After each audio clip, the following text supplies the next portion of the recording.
નમસ્કાર મિત્રો, હું છું તમારો ઇલેશ ઠાકોર ને આપ જોઈ રહ્યા છો ફિલ્મ ટા ચેનલ। તો મિત્રો આજે આપણે એવા ફિલ્મની વાત કરવાના છે જે ગુજરાતી ફિલ્મ ઇન્ડસ્ટ્રીમાં ઇતિહાસ રચી ચૂક્યા હતા।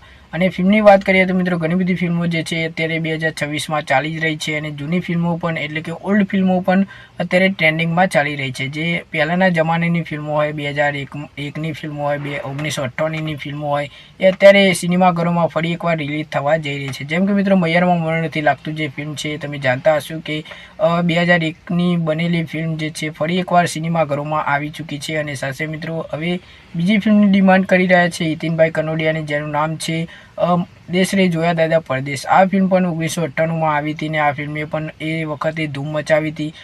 પબ્લિકને જોરદાર પરફોર્મ કર્યો હતો આ ફિલ્મે। સાથે મિત્રો પબ્લિક દ્વારા પ્રેમ મળ્યો છે આ ફિલ્મને। ફરી એકવાર પબ્લિક જે છે એ હવે માંગ કરી રહી છે કે આ ફરી એકવાર સિનેમાઘરોમાં દેશ રે જોયા દાદા પરદેશ જે ફિલ્મ છે એ ફરી એકવાર સિનેમાઘરોમાં આપણને જોવા મળી જાય। સાહેબ મિત્રો એવી ઘણી બધી ફિલ્મો જે છે એ ઓલ્ડ ફિલ્મો છે પણ સુંદર મજાની ફિલ્મો જે છે, જેમ કે મિત્રો શોલે ફિલ્મ તમે જાણતા હશો કે શોલે ફિલ્મે પણ ઇતિહાસ રચ્યો છે। હિન્દી ફિલ્મ શોલે જે છે એમાં આપણને ધર્મેન્દ્ર પછી અમિતાભ બચ્ચન એ બધા જ કલાકારો આપણને જોવા મળ્યા હતા। સાથે મિત્રો ફિલ્મ હજુ પણ જોઈએ તો આપણને એવું લાગે કે આ ફિલ્મ કાલે જ બની છે એવું આપણને લાગે છે। એવી ઘણી બધી ફિલ્મો જે છે મિત્રો, જેમ કે મિત્રો પ્રીત જન્મો જન્મની ભૂલાશે નહીં એ ફિલ્મે પણ ઇતિહાસ રચી ગયો તો આ ફિલ્મે। અને સાથે મિત્રો એ ફિલ્મ પણ સિનેમાઘરોમાં આવી ગઈ છે। અને દેશ રે જોયા દાદા પરદેશ જે ફિલ્મ છે એની તો વાત જ અલગ છે મિત્રો, કુટુંબ સાથે જોઈ શકાય, પારિવારિક ફિલ્મ છે, આપણને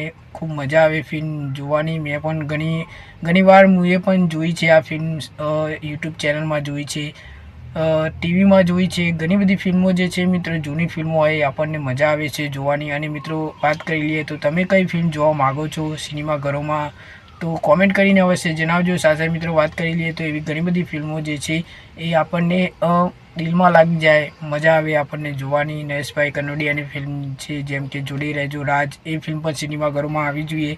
રાજ રાજવન જે ફિલ્મ છે એ પણ આવી જોઈએ। એવી ઘણી બધી ફિલ્મો જે છે મિત્રો જૂની ફિલ્મો છે એ પણ આપણને જોવાની મજા આવી જાય। તો ફરી એકવાર સિનેમાઘરોમાં આવે તો ખૂબ સારી વાત કહેવાય। તમે જોવા જવાના છો કે નહીં? દેશ રે જોયા દાદા પરદેશ જે ફિલ્મ છે 9 જાન્યુઆરી 2026ના રોજ સિનેમાઘરોમાં આવવાની છે। તો આ ફિલ્મે પણ ઇતિહાસ રચ્યો તો હવે જોઈએ કે મિત્રો સિનેમાઘરોમાં ફરી એકવાર રિલીઝ થાય પછી ઇતિહાસ રચે છે કે નહીં। અને મિત્રો તમે કઈ ફિલ્મ જૂની ફિલ્મો જે છે એ જોવા માગો છો કોમેન્ટ કરીને મને અવશ્ય જણાવજો। મળીએ નેક્સ્ટ વિડીયોમાં।